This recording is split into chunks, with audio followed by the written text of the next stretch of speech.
ভাই-বোনগণ ঘরের বিলম্ব না করে ঘরের বাইরে আসুন। ঘরের বিলম্ব না করে ঘরের বাইরে আসুন।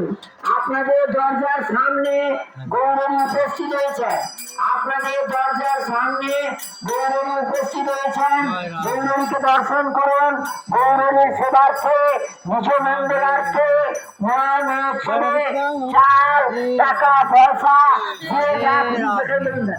জয় রাধে। টাকা পয়সা দিয়ে জয় যা রাধে। খুশি আপনারা প্রভুকে দর্শন করে রাধে। প্রভুর সামনে সেটি যাবেন। সভ্য মা ভাই বন্ধন, সভ্য মা ভাই বন্ধন, রাধে রাধে জয় রাধে রাধে রাধে জয় রাধে করো আসবো রাধে রাধে জয় রাধে রাধে রাধে জয় রাধে রাধে রাধে রাধে রাধে